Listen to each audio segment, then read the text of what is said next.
Hi, welcome to our monthly podcast, Faithfully Living, Faithfully Leading.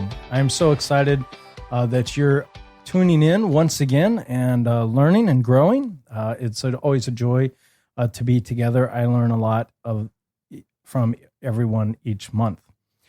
One thing we would invite you to do, we are on iTunes and Spotify. We'd invite you to like and share this podcast.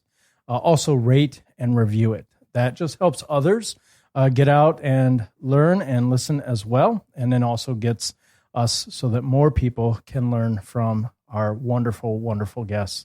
I'm really excited about this month because this month's guest is one who has impacted my life professionally, unbelievably, and then also has impacted my life personally as a true friend. And so today and this month we are joined by Amanda Herr. Amanda is the co-owner of and founding partner of Social Fuel Media. Social Fuel Media is a company of digital marketing and social media marketing branding. She has over 26 years of marketing experience and advertising experience. 17 years of her career was with CNN and Headline News, including the position of Vice President of Advertising and Sales. And wow, I mean, we can go on and on. But she's also an expert on Facebook, Twitter, LinkedIn, Instagram, and I think also, aren't you an avid the Netflix watcher too? I am as well. Yeah. Yes. Right. Probably too much. Yeah. Yes. So I'm really excited about this month, but more importantly than your career pedigree, because I know you so well. Yeah. You're proud of your family. Why don't you tell us a little? First of all, welcome. Thank you for being here. Thank you. Tell us a little bit about your family. Well, let's see. I actually grew up with a brother and sister with a single mom. So to me, we're talking about leadership today. So to me, like, that's where it all began. Yeah. That's how I learned how to be a good leader and what a strong woman can look like. So, my mom, and one thing I don't think you know, Greg, is that my mom, while she was a single mom, and she was a single mom most of my life, I actually set her up with her husband. Have I ever told you that? No. Okay. Well, I actually went to night school. So that we can talk about in a little bit about how I went to night school and got my education. But he was my professor at Macomb. Really? Okay. Yeah. And I walked up one day and said, "Hey, are you single?" And he freaked out a little bit. I don't think any professor likes to hear that from their students. And he was thinking, what's happening? But I set him up with my mom, and 25 years later, I now call him Dad. So yes. Yeah. So they've been together for 25 years. He's an amazing man. So, Right. Yeah. Well, and I saw yesterday he vacuumed your house for you. So, well, he loves to vacuum. Laddie, I'm sorry. Yeah. But no, he was actually helping me move furniture. So the plus to that was he vacuumed. Okay. Yes. So, yeah. If anything I can do to get someone else to clean, I will do. Right, so, right. But I do have a 12-year-old daughter. Her name's Charlie, as you know. She's good friends with Macy. Yeah. And she goes here. So she's a part of Emmanuel, and we actually come here for church. So I'm very blessed. My brother and my sister and I are very close. I have a very close family. Yeah. Really, really good support system for myself as a single mom as well. Yeah. Wow. So, yeah. That's awesome. Yeah, you're just a terrific mom and a terrific friend and also a terrific dog owner. I know you have Alice, the terror dog that I've told you to leave behind a few times. You just want Alice to go home with you, is Tessa, what you want. Yeah. Tessa wants Alice. Tessa said the other day, "Dad, you just really want Alice, don't you?" And I said, "No, I don't." Alice is the bomb, man. No, I have 3 rescue dogs. Yeah, so they're all different really cool. shapes, sizes, and then so they do drive me insane because I don't train them like I should. So but Alice is an internet star. So. Yeah. Well, and I think that you just revealed further your heart of 3 rescue dogs, and just you have this amazing heart and passion to help and to serve and to love. So I'm going to do these podcasts really more cool. often. I know. See, aren't they fun? Right. They are. Well, listen, tell me this. I mean, holy cow. CNN, Headline News. I mean, you just told me that you opened for Anderson Cooper at one time, right? So just crazy. I think I said I'm more nervous about this than I was opening for Anderson Cooper. Right. That's exactly the quote. You did, right? Yes. Yeah, I know. Well, it's, yeah. Well, anyways. Yes. So anyhow, so how'd you begin? I mean, tell us about your career. How'd you get into this? I mean, night school, and where'd you say, boy, this is where I think I really want to go? Well, I'm always wondering what I'm going to be when I grow up. So I'm never done. Yeah. Just as a side note, I started working when I was 13. I worked at full time in the summer. I would take a bus down to Warren, and I worked full time. Yep, at a mortgage company. My mom had 3 jobs, so I would meet her down there, and then she would drive me home. Yeah. I worked there part time during the week, or during the school year, I should say. And then I moved over to Target, and because I can't just go over and work at Target. At 16, I was in the office at Target doing their payroll, the one that's over on Shaner. No way. Yeah. So, and then I left from there, and I did the co-op program at school. So one of the things that I hope that all high schools currently have, and I don't know for sure, but they have, I had this split where I could go to school and also work.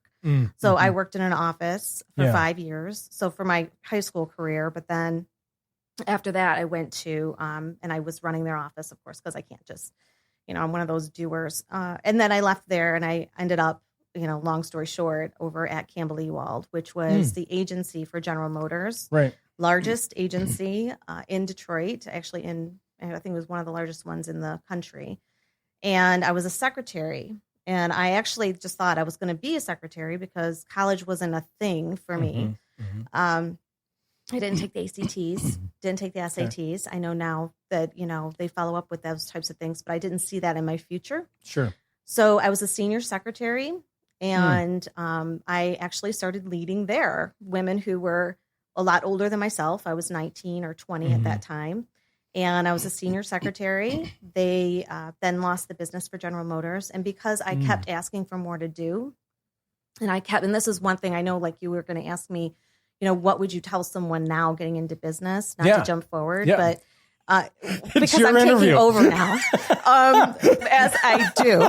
But so it's Amanda's podcast, right? But one of the things I would say is, always do more than you're asked to do, because then you would then be the person that somebody would go to for something that they need. So when they lost the business, even though I didn't have a college degree, they put me into a program called the rotation program for college educated people who have a degree, and sometimes even a master's degree. And so I was allowed to get into this program with no degree. So I kept going to night school. I took advantage of every opportunity I was given. I will say I have an affinity for computers. So the fact that I was able to reprogram things and do things that other people couldn't do because my brain works like a puzzle, that was very helpful. And then I left from there. I should say I also had a very strong leader there who was a woman, Suzanne Sean. She showed me what being a good, strong businesswoman can look like. It doesn't look like a man. It looks like a woman in business. So then I went over to CNN, and I worked my way up from a planner position into the vice president of advertising sales. I handled all the Midwest, and it's HLN now. Sorry. So no, that's okay. But I spent years, but I did their television networks, which we had quite a few, and then I also did all of their digital as well. And I ran a team that sold across the Midwest all of the different assets that they had. So the leadership qualities that I was able to learn from CNN, but also learn from everyone as I went into that phase, really brought it towards, learning or teaching me that leadership is not about necessarily only the team. It's also about the leader, making sure that the leader stays healthy and that the leader continues to learn, so that as the leader moves forward, they've got the arm back and they're helping pull the other person forward as well. Wow. And if you don't do that, then there's no space for your team to grow into, and it just doesn't work. So anyway, that's how I got into that. Wow. So much there. It's really good stuff. And I want to start first. I think I heard you say this, and I'm going to sum it up, but I think, you talked about just saying, hey, give me more, and just going and doing. And my grandmother, she dropped out of school at 8th grade because it was a recession, depression, and they had to help the family. She was most proud that she was the senior bookkeeper for the El Dorado County of California without any high school experience. She had to lie, right, on her resume when she turned it in, and she said that the school she was at had burned down and they couldn't verify whether it did or didn't. So that's where her records. Yeah, I know, right? Very ingenious. But she was doing what she had to do, and I think that taught. I watched her, and then I watched my own mother, who was a very, very strong, career-minded woman. And this is what I've learned too, of persistence and tenacity, right? Of just persevering and going on, and then being tenacious in your goals and just continuing to press forward and go. I remember one time I wanted a job at Olive Garden and they weren't hiring. And so I turned in a resume and I called the manager every day after a month, 30 days, and just saying, "Are you hiring?" He finally said to me, he said, "Man," he said, "I'll tell you what, we're not, but you keep calling, which means you must really want this job. So I'm going to hire you." That's awesome. And yeah, it was really, and that's a perfect really example. great. Right. And I think when you're talking others and young women, what to know is never give up, be persistent and tenacious. And that's one of the big things I heard out of that. And I think that's a piece that's really important. The other thing I heard that I loved what you talked about is, as a leader, of reaching back and helping and pull your team. You know me, I read a lot of leadership and do all those things. Listen to podcasts all the time, right? One of the things I'm learning that I heard you say, and it's just a continual modeling, is especially with younger millennials and others, but is that they want to be empowered and they want to be coached along the way, but then also empowered with authority to say, "I'm also leading along with you." And I heard you kind of saying that, and just what an amazing just foresight that you've also been doing, which leads to your success. Thank you. So that's awesome. I was just going to say to that point. Yeah. And with millennials, now I'm also a certified professional coach. So I actually coach women in their careers. So I talk to them about picking the right mountain so that when they get to the top, they enjoy the view. Because just because you can do something doesn't mean that you should be doing something. Because if it's not a good fit for you, you're not going to be your best self in any respect. But to the millennial aspect, I work with a lot of women who are in that age group, and they do want to feel like they have a seat at the table. Yeah. But they do also need the experience and the coaching as well. And so they need to also be open to that. But the person leading and coaching them also needs to be open to hearing what they have to say as well. And sometimes that communication breakdown happens. Yeah. What I would say to the millennial, this is what I talk to my women about, is be open to learning. Never forget that you don't know everything. It doesn't matter at what stage you are in your career. Right. But also, and I don't like the word should, but you should want to start and build a foundation. So you're not going to start at the top level and just call all the shots. Right. You don't want to do that, because at the end of the day, there will be a point in time where you actually need to know what that bottom rung knows, right? Yeah. That foundational piece. And if you don't have that, you're not going to be able to be a success. So to the point of what you're saying, you can have a seat at the table as long as you're willing to listen, both sides. Yeah. So. Yeah, absolutely. Absolutely. Yeah. There's real genius in the fact of being able to know when to just listen. And as a friend of mine one time told me, he said he learned this. He said, "You don't always have to be the first one to speak, and just let other people kind of talk and listen and gain and look around and go, wow." And that really does make a huge difference. Yeah. So tell me about being a career-minded, strong woman in the business world. I mean, what did you learn? How, share a little with us about that. It's a little bit different now. I was thinking about this before I came here today, but I came through the ranks at a time where how you felt really wasn't anything anyone was talking about. Now we talk about emotional intelligence, making sure that we're working from someone's strengths, right? Yeah. So I came up through the ranks when it was more about like, what aren't you doing well? Let's fix that. Instead of, finding the strengths, right? So what I learned is that you don't have to be a man as a woman in business. I did have one of the women that I work with say, I sit like them. I hate this things with but I sit like them. I look them right in the eye, and I just was like, oh no, but I did learn that my opinion does matter. And, you don't have to be the first one to speak is a big one. Yeah. As a matter of fact, you probably shouldn't speak unless you have something good to say. You're going to have a lot of people in a boardroom that will just say something, or they'll even like re-say the same thing someone else just so that they're heard. Right. But if you can be that person that when they speak, it actually makes sense and there's a reason behind it, and you can be confident about it without being emotional, right? That's more powerful. So I learned about that. I also learned that, to be honest, I do have weaknesses, that I should have people around me to help with those weaknesses, right? And don't think that it's a failure on my part, that it's actually something that's going to help me shine in my strengths. Yeah. So that was something that I learned as well. Yeah.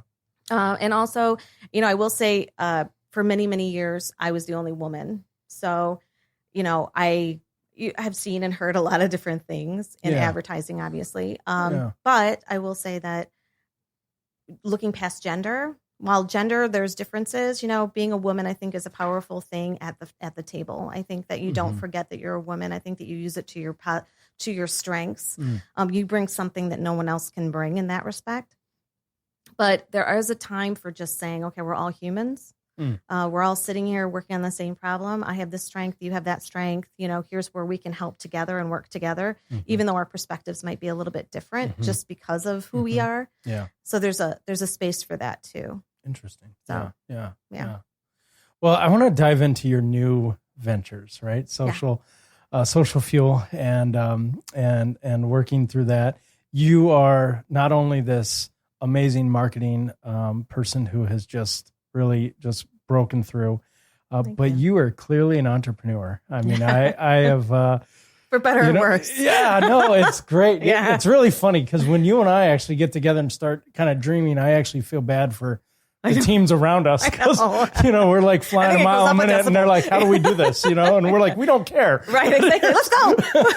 I know, I hear you. So how'd you get out of CNN? Kind of tell us that story, and then begin into this new venture.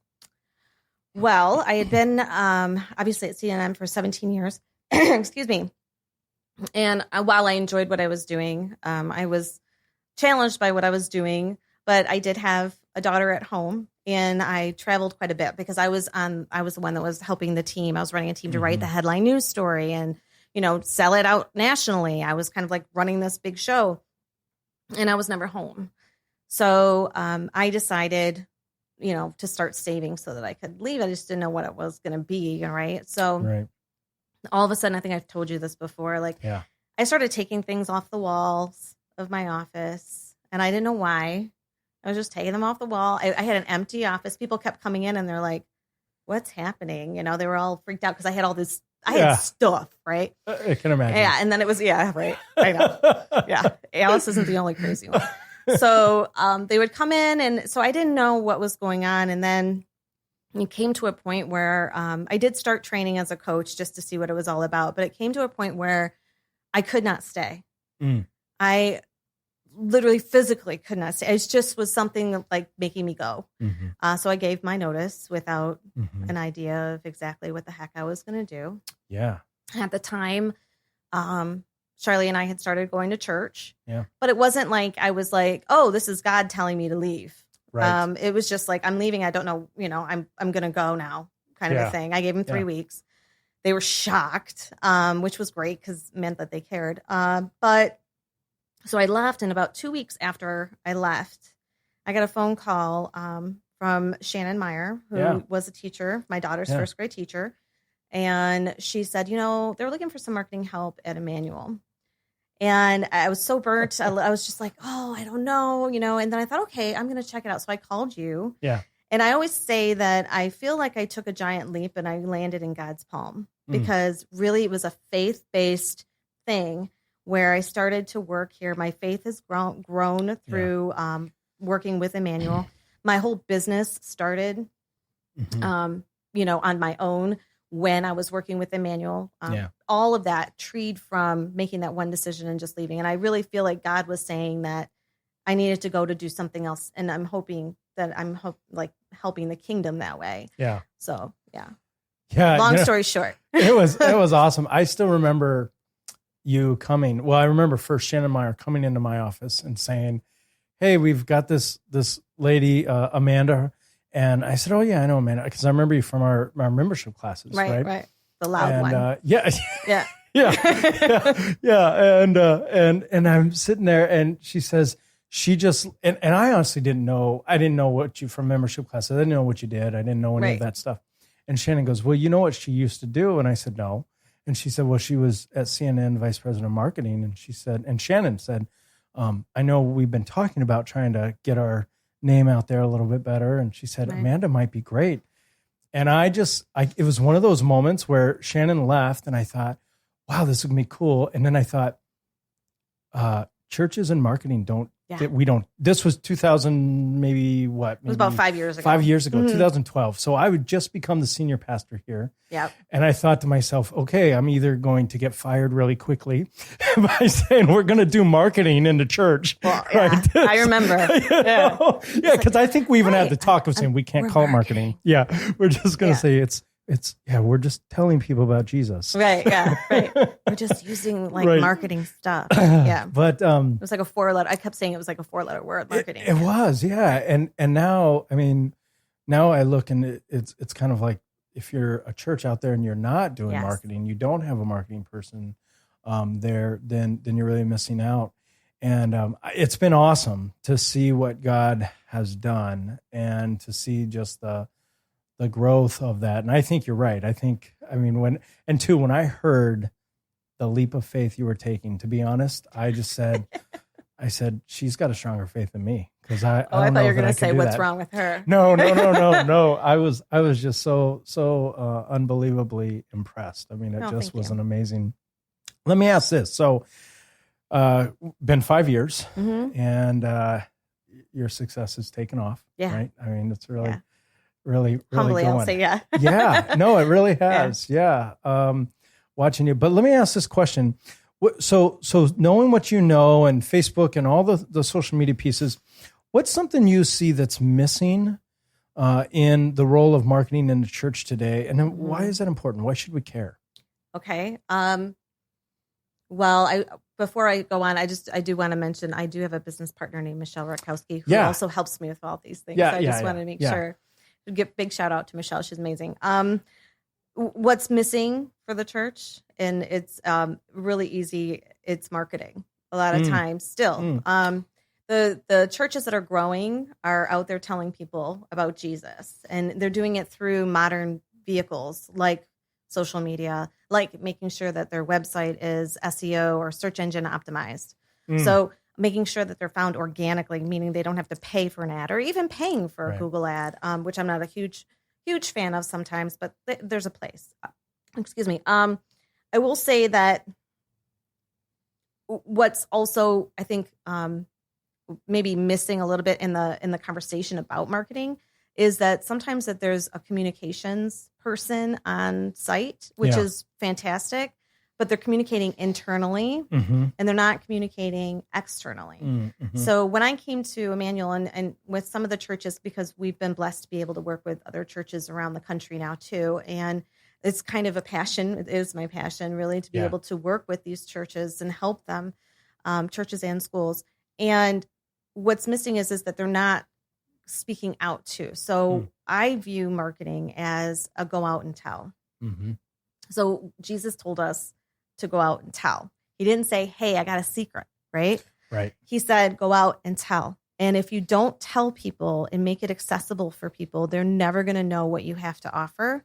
So the front door that Yeah. you have really is your website. It's your social presence. It's everything that I work on every day with our clients. They're not going to call you anymore. They're not just going to walk in the door anymore. Right. They're checking you out for weeks, possibly months, maybe even years before they ever come to you. You'll never see them or hear them. Yeah. And if you don't meet them where they are, they will never come through that door. Right. Right. And what does that mean for a church? That means that, obviously we want the churches to grow, but the bigger issue here is that the kingdom needs to grow. Yeah. Jesus's message needs to get out there. And if we're not willing to do what people need us to do in order for them to find that message, God's going to work through us. He's giving us the tools to use. He's given us all these wonderful free tools that churches can use, and we just need to use them. So in short, I would say marketing. Yeah. Well, I remember one time you told me, you said, Greg, if you're not willing to tell our story, then who is? Right. And doing that. And then I kind of saw a couple things where I saw it actually come alive. One time, Lori and I were in, I think, Walmart shopping, and I, ran into someone or did some, was looking for something, said, excuse me. And and she looked at me and she goes, oh, I know you. And I said, oh, I said, well, yeah, I'm the pastor. I said, do you go to Emmanuel? And she goes, no, I don't go there, but I see you on Facebook all the time. Mm-hmm. And I said, wait, but you don't come to our church? She goes, no, not yet. But she said, I follow you guys. We've been to your events. And she goes, I see everything that you're doing. And like, for me, it clicked, right? All of a sudden, in some way, we were her church home without yet being her church home. Right. And she was already connected. She felt a connection to me, even though we had never even met, except we had met online. And then I think the other time where I just said, man, this is really amazing was, this was probably 4 years ago now. I think we ran a push on 4th of July weekend here for our outdoor service. And there we had 981 people on a 4th of July, which is like a down Sunday and everything. And I just realized that for me was where it clicked, that I said, our doors are no longer physical doors. It's their computers. It's their phones. Right. That's the door where they're going to meet and come, and they're going to say, I'm familiar with this place. I know what to expect. I know who people are. They don't really care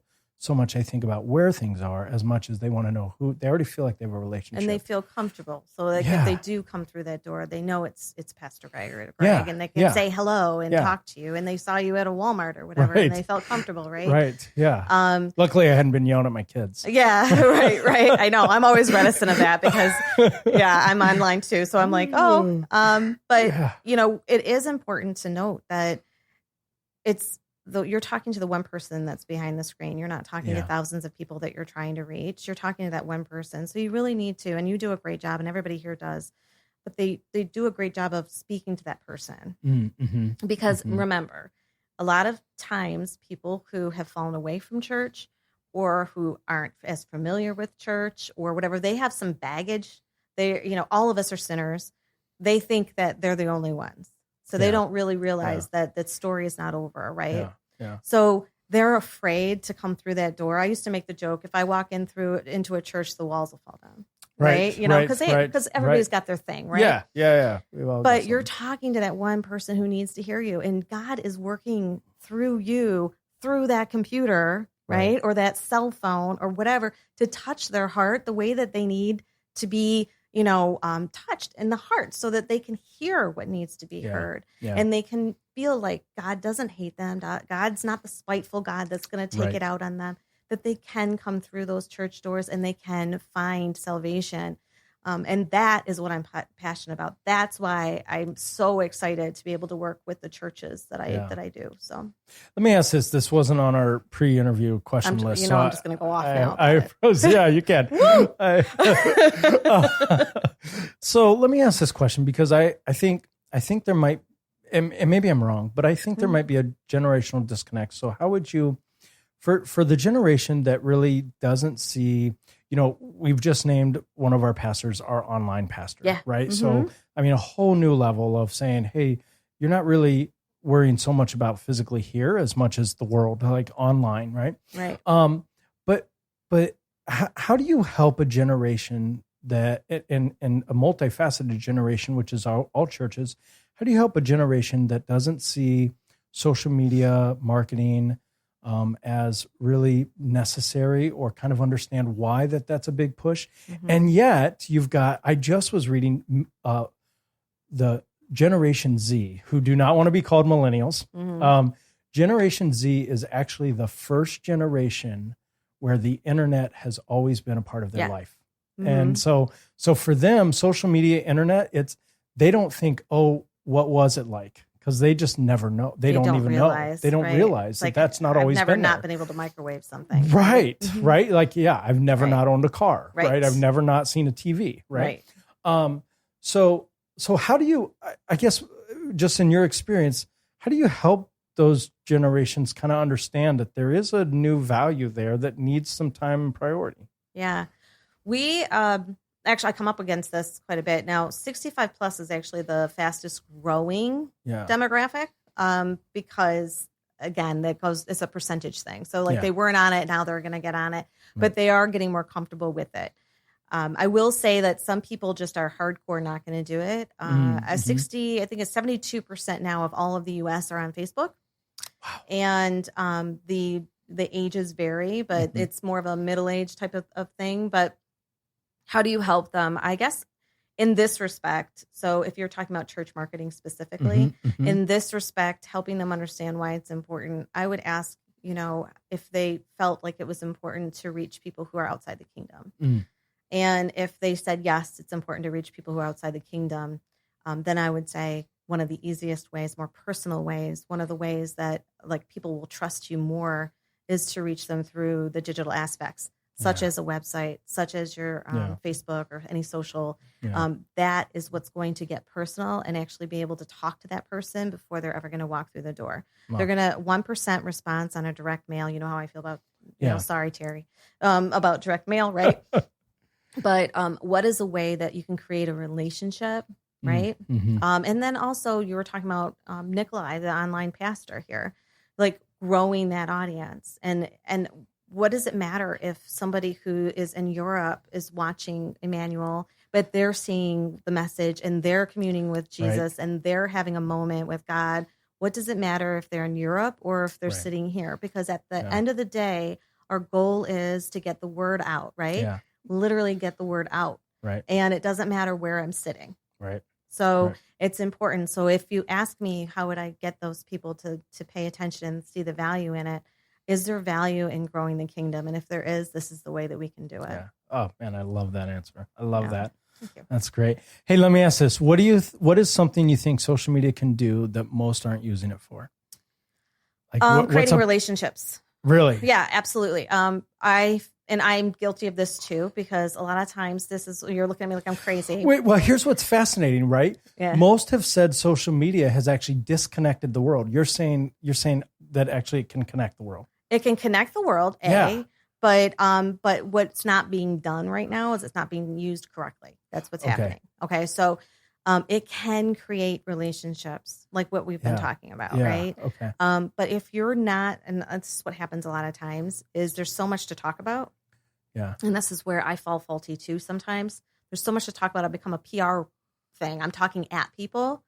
So this gets directly to you need to speak to me. And it also goes back to your last question. So make it about the person. It has to be inspirational. You have to be talking to me.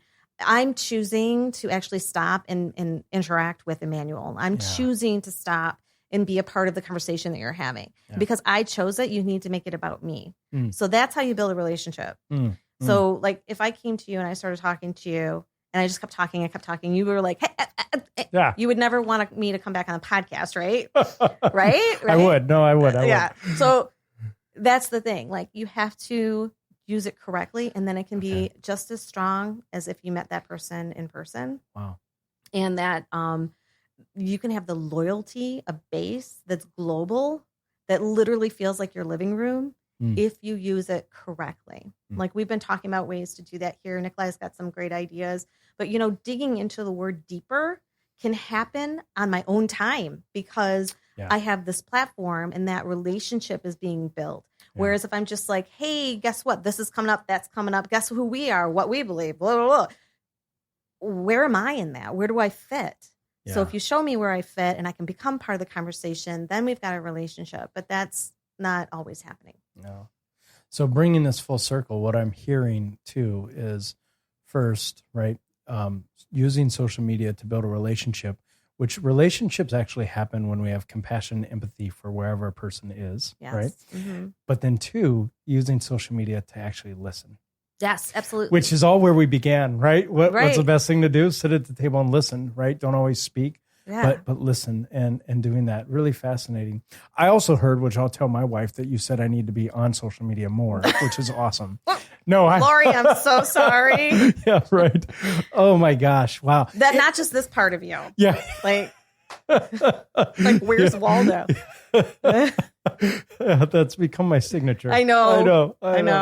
Every once in a while, I'll slip and have a full face selfie, and people are like, "I've never seen your full face," and I go, "Well, there's a reason." So, it's being taped. So. Anything you would like to anything you'd like to close us with? Anything that you think would be? You say, "Man, I really wish I'd get this out there."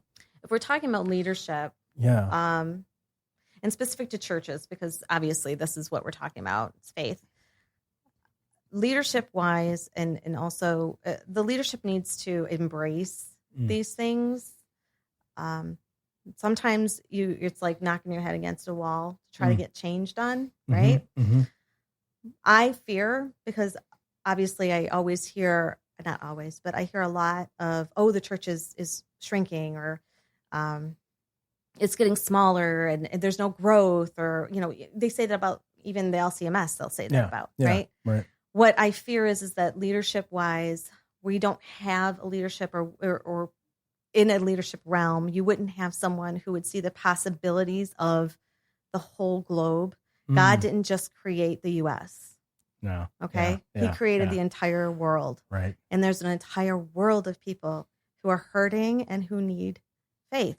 Yeah. Whether that, to be honest with you, it's Christian faith. Right. I agree. And Absolutely. They just need a little Jesus. And for me, that's what drives me every day. Yeah. That's so awesome. Yeah. Good news too. I've just heard this new study is coming out, especially in America, but that Christianity is actually growing again. That's awesome. And so, that's great news. Yeah, faith is growing. Denominations are declining. Right. But really, fine. It's about Jesus, right? About Jesus. At the end of the day, and that's what we're doing, right? Right, absolutely. Sharing Jesus, man.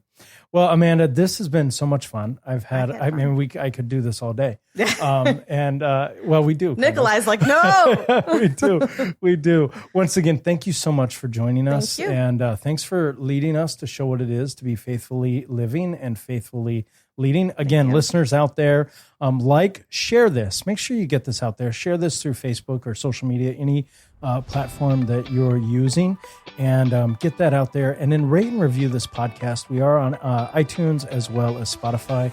So rate, review that, and get that out there, letting people learn how to continually faithfully live and faithfully lead. Have a great day, everybody, and we'll see you next month.